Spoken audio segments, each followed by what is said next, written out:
సామాజిక సేవా దృక్పథంతో పాఠశాలలో విద్యార్థులకు మంచినీటి సౌకర్యాన్ని కల్పించాలనే ఉద్దేశంతో సిద్దిపేట జిల్లా దుబ్బాక పట్టణంలోని ఎంపీపీఎస్ ప్రాథమిక పాఠశాలకు బిల్లా గోపాల్ అనే వ్యక్తి 15,000 రూపాయల విలువైన నీటి శుద్ధి ప్లాంట్ను అందజేశారు. ఈ ప్లాంట్ను వార్డు కౌన్సిలర్ తునికి సురేష్ తో కలిసి ఎంఈఓ ప్రభుదాస్, కాంప్లెక్స్ ప్రధానోపాధ్యాయులు పట్నం భూపాల్ ప్రారంభించారు. అనంతరం పాఠశాలలో నూతనంగా ఏర్పాటు చేసిన ప్రీ ప్రైమరీ స్కూల్ ను కూడా ప్రారంభించారు. అనంతరం వారు మాట్లాడుతూ తాను సంపాదించిన సంపదనలో కొంత భాగాన్ని సమాజానికి, ముఖ్యంగా చదువుకునే విద్యార్థుల సంక్షేమానికి వినియోగించడం ఎంతో గొప్ప విషయమని బిల్లా గోపాల్ ను అభినందించారు.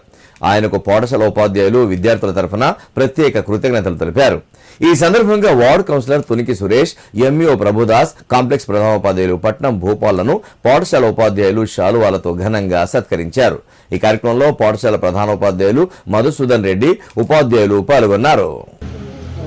ప్రెసిడెంట్గా ఎన్నికయ్యి అయినప్పటి నుంచి మాకు తెలుసు. మేము అప్పుడు బహుశా 6వ తరగతి అనుకుంటా. నాకంటే ఒక 6 సంవత్సరాల వయసులో పెద్దవారు. వారు దుబాక పట్టణంలో కూడా ఒక ప్రముఖ వ్యక్తిగా ఆవిర్భవించి తన యొక్క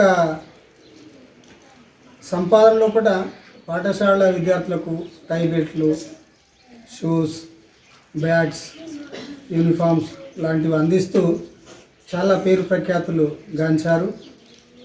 మరి ఈరోజు మన పాఠశాలలో కూడా మరి విద్యార్థులకు సురక్షితమైనటువంటి తాగునీరు అందివ్వాలనేటువంటి సదుద్దేశంతో మా ప్రధాన ఉపాధ్యాయులు మధుసూదన్ రెడ్డి గారు, మరి అట్లాగే మా ఉపాధ్యాయులు అందరూ, నూర్బాబు అనిల్ గారు, తర్వాత మా టీచర్ అమ్మలు శ్రీలత ఇట్లా కోరడం వలన మిగతా ప్రీ ప్రైమరీ టీచర్లు, తర్వాత మన అనిల్ సార్ వాళ్ళ సహాయకురాలు అందరూ కలిసి ఒక ఆలోచన చేసి మరి గోపాలన్న గారిని కలవడము.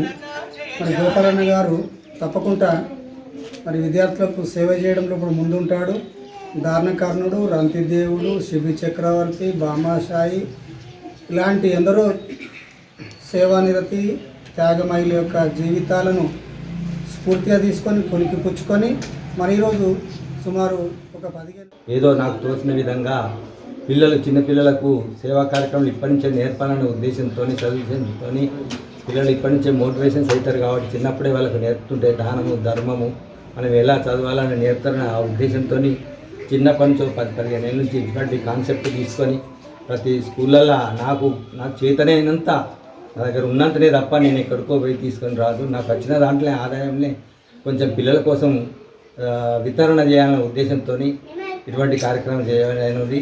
దీనికి అందరికీ మీ అందరూ సహకరించినటువంటి ప్రధాన ఉపాధ్యాయులు గారు కానీ, ప్రభుదాస్ గారు కానీ, అందరి మేడంలు కానీ ప్రతి ఒక్కరికి మీ అందరికీ నమస్కారం.